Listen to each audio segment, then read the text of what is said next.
जिज्ञासु मित्रों, बहुत बहुत स्वागत है दिव्य सृजन में।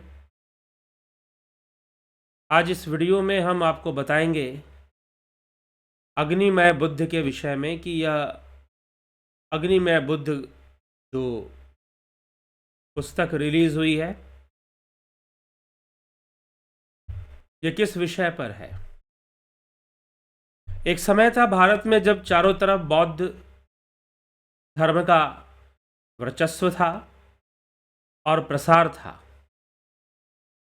बौद्ध संप्रदाय बहुत ही विकसित था और इस देश के कोने कोने में, विशेष करके उत्तर भारतीय राज्यों में, उत्तर भारतीय जनपदों में, वहाँ पर विशेष रूप से बौद्ध संप्रदाय की जो जनसंख्या थी वो बहुत ही सघन थी।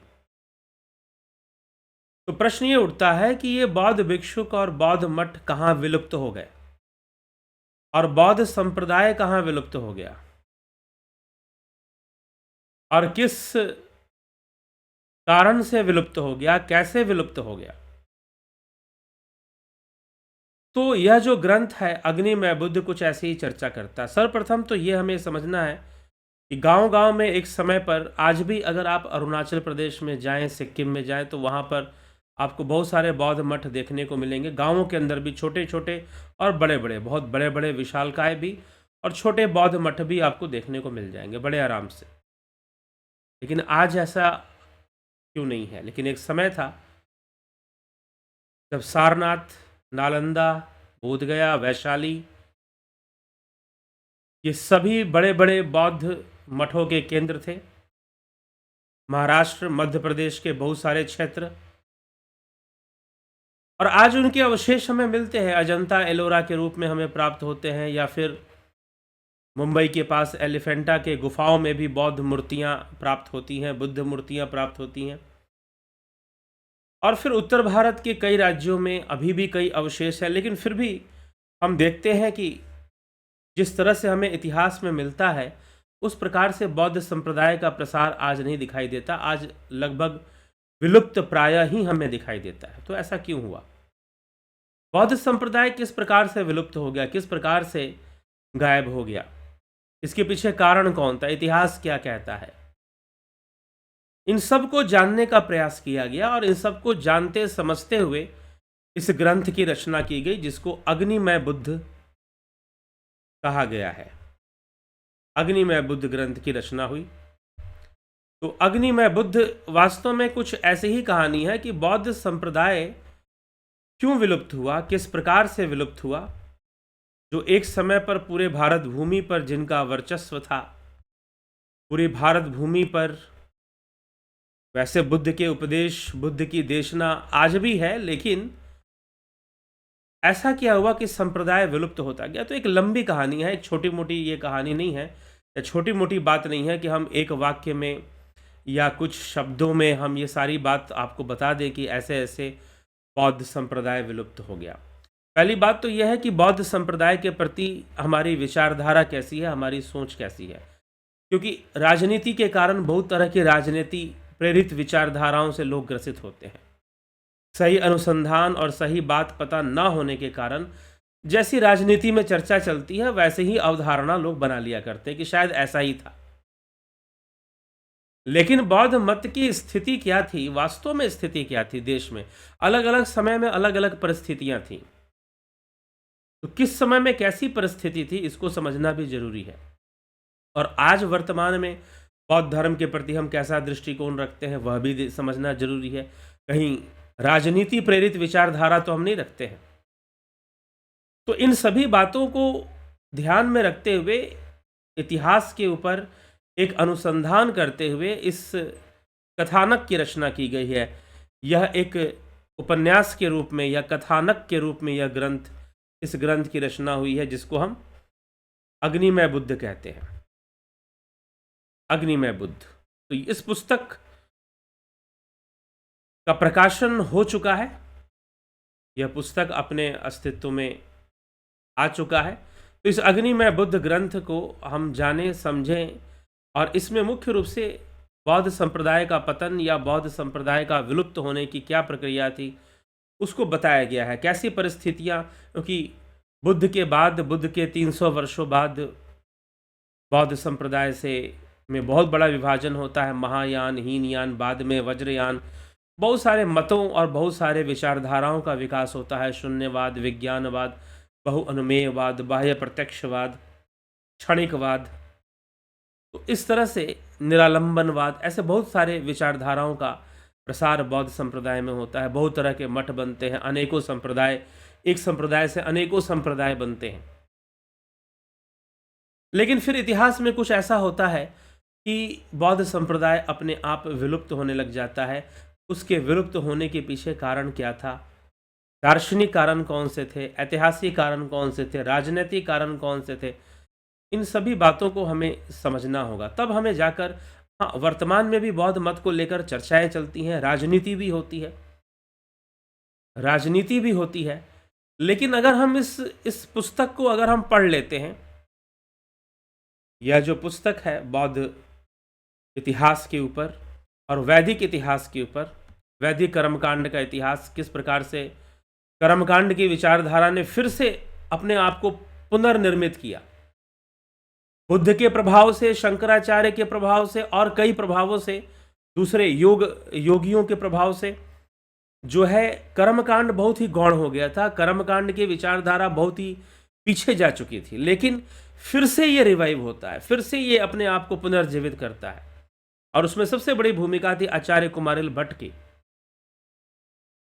और आचार्य कुमारिल भट्ट ने यह कार्य बौद्धों से शास्त्रार्थ करते हुए किया। तो आचार्य कुमारिल भट्ट का क्या प्रभाव पड़ा, कैसा प्रभाव पड़ा, उसकी पूरी गाथा और बौद्ध संप्रदाय के विलुप्त होने की जो गाथा है इतिहास में, और आज के समय में बुद्ध के नाम पर जो राजनीति चलती है या धर्म के नाम पर जो राजनीति चलती है, उसका इतिहास क्या है, कैसे है, हमें कैसे समझना चाहिए, इन सभी बातों पर विचार करने के लिए, इन सभी बातों को समझने के लिए इतिहास पर अनुसंधान करते हुए इस ग्रंथ की रचना की गई है, अग्निमय बुद्ध। ठीक है। कहानी षड्यंत्र और ब्रह्म हत्या की। तो अगर, क्योंकि अब इस पुस्तक के अध्ययन का सबसे बड़ा लाभ यह है कि आपको बौद्ध धर्म का वास्तविक स्वरूप समझ में आएगा।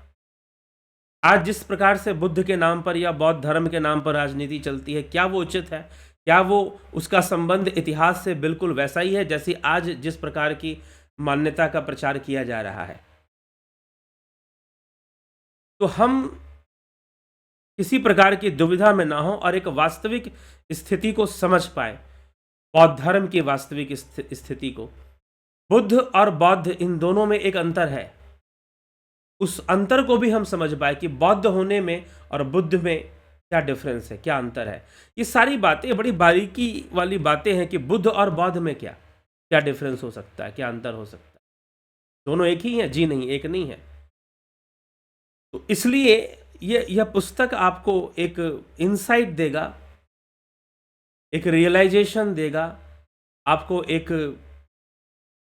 एक अवधारणा। और इतिहास में एक ऐसा पॉइंट है हमारे इतिहास में जहां पर वैदिक कर्मकांड की पुनरावृत्ति होती है, वो फिर से अपने आप को पुनर्स्थापित करते हैं ज़्यादा मजबूती से, ज़्यादा अच्छे तरीके से। वो किस ढंग से हो पाती है? बौद्ध संप्रदाय का पतन किन कारणों से होता है? क्या किसी ने मरवा दिया सारे बौद्धों को?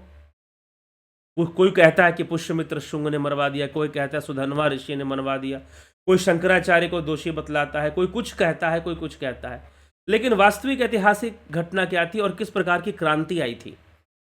एक वैचारिक क्रांति आई थी और उस वैचारिक क्रांति से एक सामाजिक क्रांति भी आ गई बाद में। तो वो सामाजिक क्रांति क्या थी, किस प्रकार से थी, समाज के लोगों की ज़रूरतें क्या थी, कैसे उनकी ज़रूरतें बदलती हैं, और फिर जो है एक विचारधारा फिर से अपने आप को सामने लाती है, एक नई विचारधारा, नए ढंग से वैदिक कर्मकांड का पुनर्स्थापना होता है और प्रतिष्ठित होता है फिर से।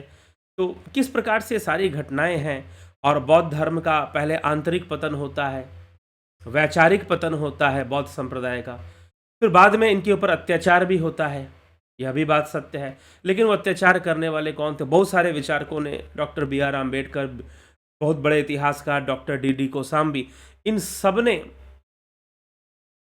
इसके विषय में बहुत कुछ बताया है। तो एक अनुसंधान पे आधारित यह ग्रंथ है, यह पुस्तक है। आपको बहुत कुछ इस पुस्तक के अंदर, धर्म के नाम पर अधर्म का प्रसार कैसे होता है, अहिंसा के नाम पर हिंसा कैसे फैलती है, और हिंसा का स्वरूप क्या है। सिर्फ भाषणबाजी से तो अहिंसा नहीं स्थापित हो जाएगी। तो इस प्रकार से बहुत सारी बातें एक संस्थानीय व्यवस्था में किस प्रकार से पाखंड, दंभ और हिंसा का माहौल बनना शुरू हो जाता है। तो इन सभी बातों को इतिहास के, यह एक बहुत बड़ी क्रांतिकाल, एक बहुत बड़े क्रांतिकाल की गाथा है यह अग्निमय बुद्ध। और अगर आप इस पुस्तक को प्राप्त करना चाहते हैं तो ये पुस्तक प्रकाशित हो चुकी है, आप सीधा मुझसे इस पुस्तक को प्राप्त कर सकते हैं, डायरेक्टली मुझसे। तो कैसे आपको प्राप्त करना है? आपको इस व्हाट्सअप नंबर पर व्हाट्सअप मैसेज करना है कि आपको अग्निमय बुद्ध पुस्तक चाहिए। मैसेज करना है, और मैसेज करने के बाद इस पुस्तक की जो कॉस्ट है ₹350 है। इस नंबर पर, ये जीपे, फ़ोनपे या यूपीआई नंबर है, तो इस नंबर पर आप ₹350, ₹350 आप पे कर आप फिर से जो है उसी नंबर पर आप मैसेज कर देंगे, व्हाट्सअप नंबर पर 9661802459। आप इस पर मैसेज करेंगे अपनी डिटेल्स, अपना एड्रेस, तो बाई कुरियर ये पुस्तक जो है आपके घर पर पहुंच जाएगी। इसका शुल्क जो है ₹350 है, और शुल्क जो आप ₹350 देंगे उसी में ये बाई कुरियर आपके घर पर पहुंचा दी जाएगी। ठीक है? तो आप इस पुस्तक का लाभ उठाने का प्रयास करें, और इसमें बौद्ध दर्शन और वैदिक कर्मकांड की जो फिलॉसफी है, कर्मकांड का दर्शन क्या है, बौद्ध दर्शन क्या है, इन सब की बातें भी आपको बहुत अच्छे से समझ में आएंगी। और इतिहास में जो एक काल परिवर्तन से जो परिवर्तन आता गया धार्मिक स्थिति में या धर्म के इतिहास में, उन सब की जानकारी भी आपको इस पुस्तक के माध्यम से प्राप्त होगी। तो ये पुस्तक में एक बड़ी कहानी है, एक कथानक है। कहानी कोई ऐसी कोई फिक्शन कहानी नहीं है, हिस्ट्री बेस्ड जो है, ऐतिहासिक जो हिस्टोरिकल फैक्ट्स हैं उन पर आधारित ये कहानी है। तो आपको इसका लाभ उठाना है तो आप इस पुस्तक को जरूर प्राप्त करें, और इसको पढ़कर आप रोमांचित हो जाएंगे, क्योंकि यह एक कथानक के रूप में है और इसमें बहुत कुछ आपको मिलता है। इतिहास का ज्ञान, दर्शन का ज्ञान तो मिलता ही मिलता है, साथ में आपको कहानी भी मिलती है, षड्यंत्र, ब्रह्म हत्या की कहानी, किस प्रकार से हत्या का षड्यंत्र होता है, किस प्रकार से महत्वाकांक्षी लोग बुद्ध के मार्ग पर चलते हुए भी वो किस प्रकार से सांसारिक रूप से महत्वाकांक्षी हो जाते हैं। तो ऐसे बहुत सारी कहानियाँ जो है, एक रोमांचित कर देने वाली कथा है इस ग्रंथ में, इस पुस्तक में। तो आप जरूर ही इसको पढ़ें, इसको खरीदें, और ख़रीदने के लिए जो मैंने बताया व्हाट्सअप मैसेज करके आप जो है इसको, इसकी जानकारी ले लें, और पेमेंट कर आप इसको बुक करवा सकते हैं। आप अपना एड्रेस दे सकते हैं, बाई कुरियर आप तक ये पुस्तक पहुंच जाएगी। तो ज़रूर लाभ उठाएं। इसी के साथ मैं अपने विचारों को विराम देता हूं। बहुत बहुत धन्यवाद आप सभी का।